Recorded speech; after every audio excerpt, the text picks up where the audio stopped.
Alright, so let's see. Let's do the first thing first. Hi everybody, I'm Jason, and I love to get new stuff. This piece of crap, squeaking, popping all the time. Out of my way. There we go. Yes. Oh, it's like sitting on a cloud. A new chair. Yeah. I missed being able to adjust my chair to the height of the microscope and keep my back straight. So this thing is awesome. It's like sitting on a cloud. It really is. All right, so let's get down to business. The reason I'm doing this video today is because I've got a box of stuff here from Union Repair, and I'm going to open it on camera, and I just love to get new stuff, so I can't wait to see everything that I've got in this box. Let's get right to it. Here we have our box of stuff that I'm going to be opening. I'm going to just grab a small pair of scissors here and cut it right across the center. What's everybody else write on their customs forms? It's always kind of tricky as to how you're going to fill out the custom forms, because some countries are assholes. So this is listed as cell phone repair tools, plastic or metal is the material. So they actually have to write what the material is. Wow, I don't have to do that. Let's get this out of the box. Always excited to open new stuff.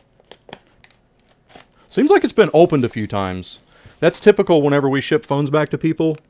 They get opened a lot. Like, customs really inspects these things. And there are just some countries that we ship to that are always held at customs. What do we got here? We got a box stuffed full of stuff. I have no idea what order or fashion this is in. Now, this is going to be a fairly quick video because I've got a lot of stuff going on today. I'm going to be recording the unboxing here and now. But when it comes to actually putting some of this stuff to use, that's going to come in future repair videos. So we've got... first thing that we got are these cell phone opening cards. They are just these thin pry tools. Okay, so there's a bunch of those in here.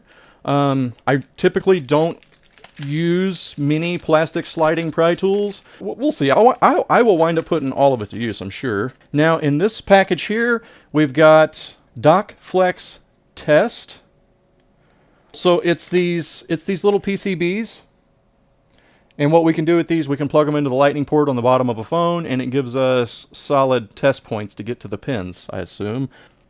What do we got here? This is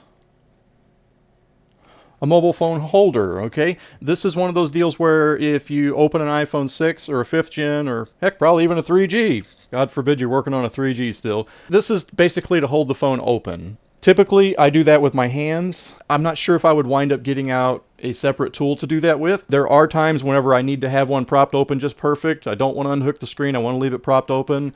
I might actually wind up getting it out and using it. We'll see. The next thing I've got here, this is... Ooh, jumper wire collection. You know what? Let's save that for last. Okay, so we've got some foam packing here. I've got some underfill removing tools here. Or one of them, that's what this is. Okay. And this one, this is also a chip removing. It's, it's got a blade for cutting out around the underfill, and then it's got a flat blade for sliding under, like underfilled ICs. Those are way cool. I am anxious to see what these feel like. So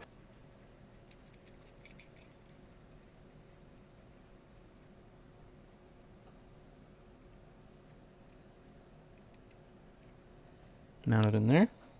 Now, I think these are really cool because you can actually put a blade on each end.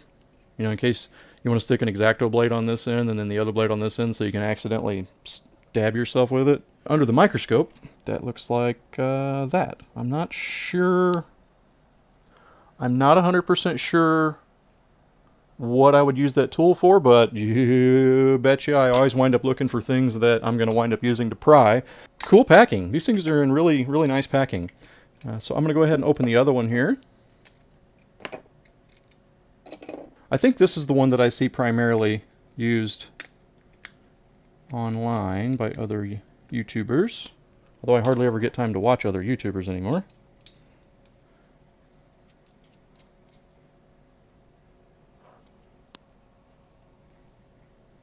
Okay.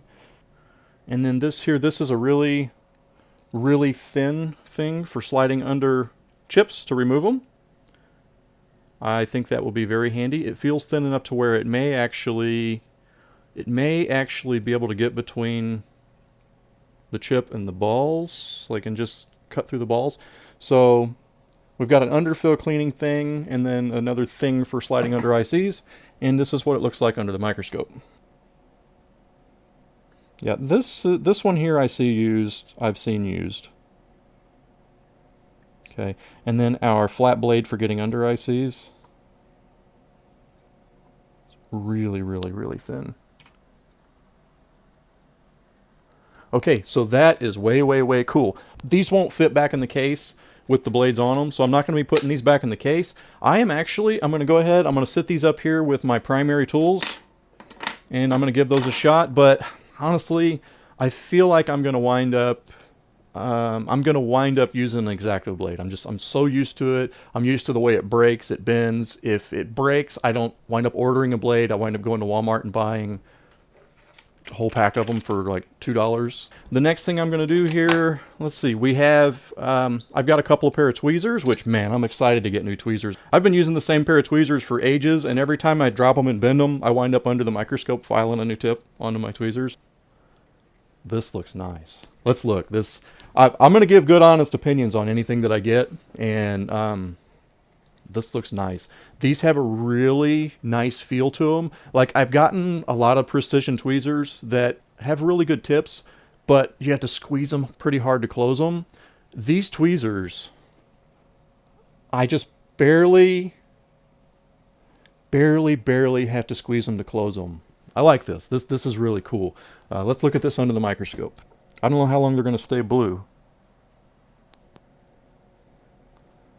That is really nice tweezers. I will be taking care not to bend these. And just to give you an idea how fine these are, I'm going to compare these to my primary tweezers that you always see me using in other repair videos.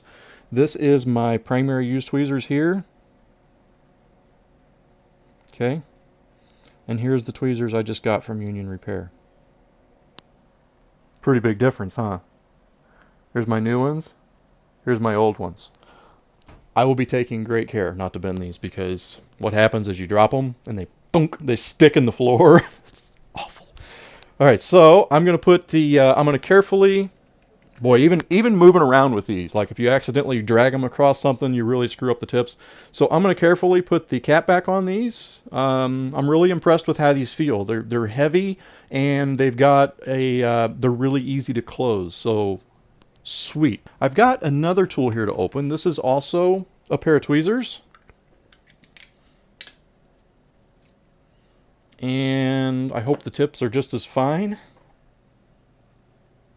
Oh, cool. These are cool. These are really cool. Are we in autofocus? I'm not sure. Let's see. Those are cool. It's like, I'm going to show them under the microscope.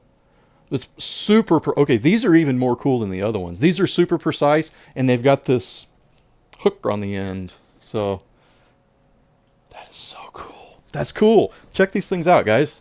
Here are my primary use tweezers. Okay, with the big hook on the end. That's the ones I've been using. Check these out. These are, okay, here's the new ones. Now, they're a little misaligned, but come on, look how precise these are. I will wind up correcting those if need be. Look at how fine those tweezers are. Here is the ones I'm using now. Old ones, new ones. Now, I don't know how long, I don't know what sort of material we're looking at here to decide how hard they are and how long they're going to last. But I can say that this is a really cool pair of tweezers. Same as the last one. They feel really good in your hand. They almost feel balanced. They close really easy. Plus, they've got a little bit of weight to them. It does not feel like a cheap tool. This is really cool. Thank you. It's hard to switch tools, though, man. I like my really short primary use tweezers, and you can see they're they are just burned to shit. These things are burned all over the place. That's from iron, it's from hot air, that's from use, man. These things have fixed hundreds of phones. Getting down to the more expensive things in the box here, we've got some electronic items here, I think. I'm not sure what these are. Let me go ahead. I'm going to go back to the jumper wire thing because this is something that I'm really interested in. I think this might save me a lot of time. This says Mechanic Jumper Wire Collection, Tidy and Efficiency. Let's open this. See what it is. Shall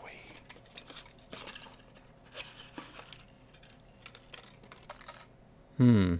This is really big. Okay. This is really big. Okay, it's got this threaded thing on there. Let's thread it down. I don't know what I'm looking at. It says tool for jump wire. It's got a tiny bit of wire here out at the end. But I don't know, I can't see it without the microscope. So let's do this one under the microscope. Let's have a look at what this wire is and where it goes. Okay, we got a piece of tape on here. I'm going to take the piece of tape off.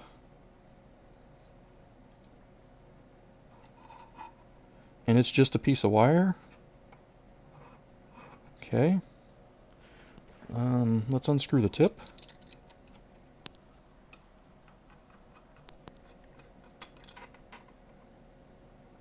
Got wire in it. That's what I thought. I thought this was a jumper wire dispenser, which is cool. I'm sure there's a way to thread this through. Yeah, we got to thread this back in here. Oh, there it is. So see, we've got our jumper wire sticking out of the tip of it. Cool. I wonder how much is on there. It's probably labeled here somewhere. This is a jumper wire dispenser. I'm not sure how much is in here. I'm not sure what gauge this wire is. I'm going to go ahead and compare it to the gauge of wire that I normally use. You know, it looks like, when you look at the item on their website, it looks like something that you would hold sort of like a pencil, or maybe in my case, since I'm right-handed, I would hold the wire dispenser in my left hand. It looks like something that you would use to solder a wire on here and then dispense it and then solder it on here. It looks like you would use it like on the fly, but this is just too big and heavy. I will be using this as a dispenser, but it's going to stay, it's going to stay sitting down. I don't think I'll wind up picking it up and using it as a dispenser in my hand while I'm laying down the wire. I think I'm going to pull wire off of it, cut it, and I'll use pieces of wire off of it. It just seems, I don't know, it just seems too big. If I'm going to be working under the microscope like this, I don't know, it's kind of cool, right? If I'm working like this and I'm laying down wire, let's say I pick up the iron in this hand and I solder that down. Okay, we're not going to dismiss this just yet. This might actually be handy, to where you've always got a fresh piece of wire sticking out, solder it on, drag it over, solder it on, drag it. So this might actually be handy. I'm not gonna discredit that yet, but at the very least, I can say that I will wind up using it as a wire dispenser. But I do sort of like the way this feels under the microscope for putting on jumper wires, even though I'm used to tweezing. And I don't know, this sort of adds a whole other aspect of what to do with my hands. I'm going to look at the wire that's on there compared to my most commonly used jumper wire. Now we're going to get a hold of this other piece of wire and try to slide it in here close. So as you can see, my vibrator motor jumper wire is considerably smaller. Yeah, that's right, everybody. I got a vibrator. All right. I had one until I tore all the wire out of it. Oh, wait, I'm lying to all of you. That is an iPhone 6 ear speaker coil. All right, so that has way, way smaller gauge wire. I think the wire that's on this dispenser, it's more like the wire that's on my big old clunky harvested out of a 110 volt AC motor. The wire itself isn't clunky, but it's a heavier gauge. Let's see, let's zoom in on that. The wire on the right that I'm grabbing with tweezers, that is the wire I typically use for backlight repairs, the one I'm shaking. And then the wire that's laying right here, this is the one from Union Repair. So I'm actually going to wind up, I can see that I'm going to wind up maybe using this wire a little bit less, because this is kind of cool. I'll try it out. All right, so let's put that aside. Okay, so the next thing we got in here, let's go ahead and open this up. It looks like we've got a rather fancy USB cable. It's hooked to, see, we've got individual wires hooked to a bit of a header, and then we've got this pretty cool metal container. So inside of this metal container, ooh, cool, this is classy feeling, guys. This is totally classy. This is cool. I like this. This is like a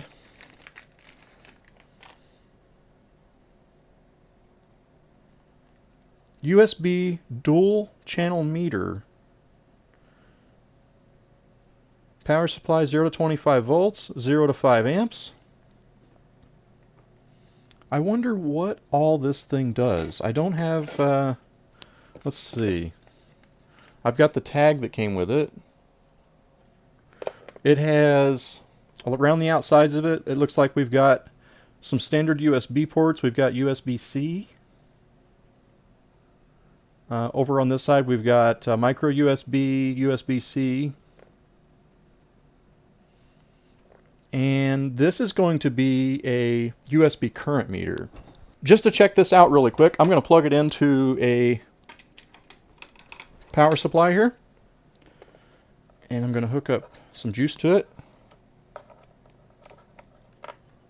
Oh, look, it's even branded Union Repair. Hey, I'm going to see that. I want to see that again. Only I want it upright for me and not you. Oh, that is way cool. All right, so we have multiple inputs. Is that what we got here? Because one's registering 5 volts, the other one's registering 0. There's probably multiple inputs here. Like I said earlier, I'm not going to go into full detail on all this stuff, but you're going to be seeing this in future videos. This current meter, this thing is way cool. It's elegant. Compared to Union Repairs. And here's the one that I've been using. Faithful, it still works good, but look. Oh, I guess now that I got a new one, I can peel the protective coating off the LCD. So that is way cool. These buttons?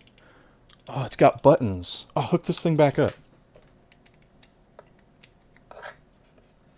Buttons on it, man.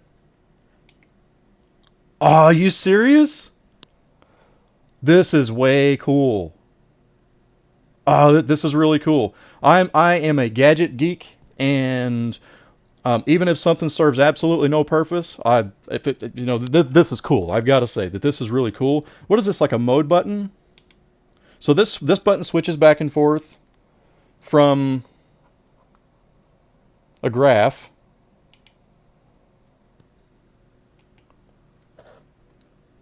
This is switching between channel 1 and channel 2. And we've actually, is this a separate graph for channel 1 and 2? Or do we have volts over here and amps? So I'm not sure. This might be, yeah, this is a separate graph for channel 1 and channel 2. We can put the graphs this way. I mean, I don't know how many different ways you need to see charging current.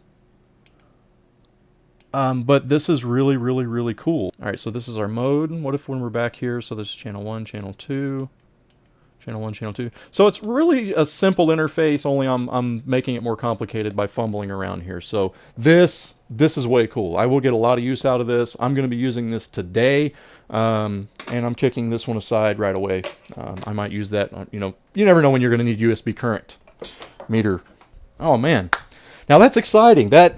Okay, out of everything that I've opened so far, the tweezers and the current meter, way cool stuff. This is really, really cool stuff. I'm going to baby this thing. This is like elegant. I'm going to set that aside. All right, so the last item I got here is, I guess I got one more person that's sick of seeing me burn the hell out of my workbench. All right, let's sit that there, get the big box out of here. The last thing I got here, this is a Mechanic Show the Style of Master. This is a board holder. Let's get it out of here. I'm not going to talk about it. I'm just going to open it because I'm excited to have new stuff.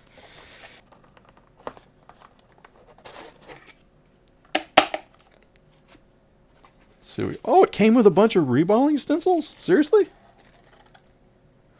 These are iPhone X stencils, guys. Let's set that aside for a minute, okay? So we've got these, looks like thumb screws for thumbing things down. Let's set those aside. And let's get this board holder out of here. Now this is a heated board holder. I honestly, I don't understand. I don't know. I don't feel like I'll wind up using the heated portion of this. And one of the reasons why I say that is because it doesn't have built-in heat. Boy, I like the way it feels though. The way this thing feels on the table, it feels really heavy. It doesn't move around. It's got rubber feet on the bottom of it that keep it from sliding. And it's like, what's this made out of? I don't know what it's made of, but whatever it's made out of, it's really, really, really heavy.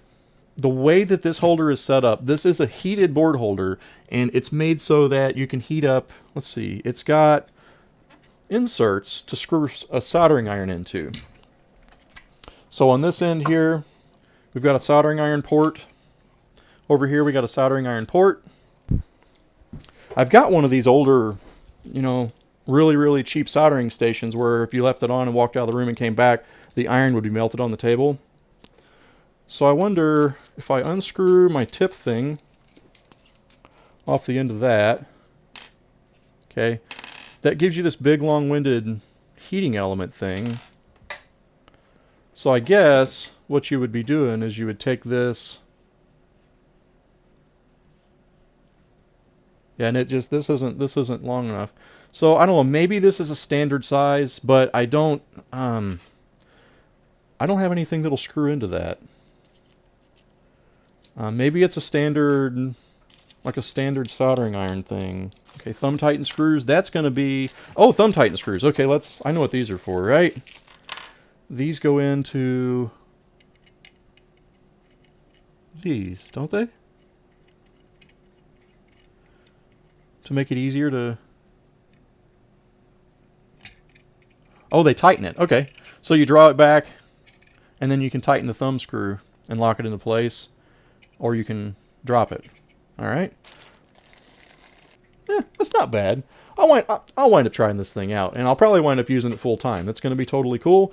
Let's see. There was iPhone X Stencils here. Let's have a look at the iPhone X Stencils. We've got a reballing stencil for reballing the sandwich wafers. Totally cool. Let's set that aside. I hope I don't have to reball the iPhone X sandwich anytime soon. We've got this iPhone X Shim looking thing here. I should be handling this with gloves. As you can see, you might not be able to see, but already I'm putting grimy fingerprints on this stuff. A11 CPU. Look at the A11 CPU only has 4 balls. Okay, that's obviously some other kind of a shim. And all right, so we've got some unique reballing stencils here that I don't think I'll be using anytime soon. Oh, cool, those slide back and forth too. You know what? As I learn how to use this thing and learn the way things slide, I'm probably really, really going to wind up liking this. All right, guys, I think that is, oh, wait. We got an adapter for a soldering iron. So I wanted to do this unboxing on camera because I'm really, really excited to get new stuff. I think I'm the most excited for the tweezers and this thing though. This thing's like, this is so cool. The board holder, this is going to save my bench in the future, and I'm most likely going to wind up getting... Okay, so some of these little shims I showed you, they're made to slide down over these little posts on this board holder. Yeah, they've got these marking holes around the outsides. Those are made to slide down into little posts that are sticking up on this holder. I just noticed that because that's the way they are over here. And I guess that's going to give me cutouts and things for reballing ICs too. I'll spend some time with this and see what all I can figure out about it, but this is something that I'm most likely going to wind up using full time, as long as that I don't dig into it and just really don't like the way the heat flows. So guys, that is going to be it for this video. I do hope you all have successful repairs, and I hope the rest of your weeks go good and that everybody's happy. So I really thank you for watching. Thanks for all your likes. Thanks for subscribing, and I'm going to keep posting videos. I'll see you next time, everybody. Have a good day.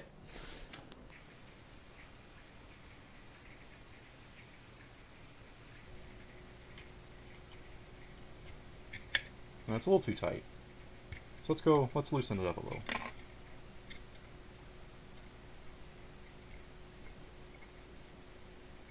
It seems a little complex for just a board holder, but I understand it's supposed to be like a universal.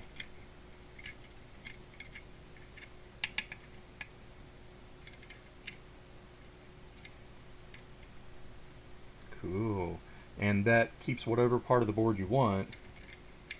So if we slide it this way.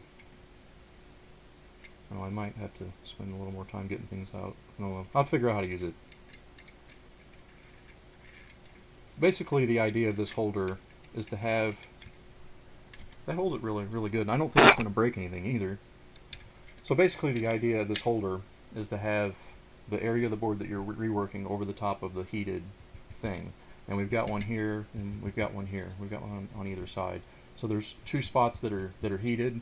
And I don't know, I've gotten so used to using my hot air to finesse this stuff, I don't know if I'll bring in another wire to use a heated board holder.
There we go. That's much better. Ah, yes. Oh, it's like sitting on a cloud.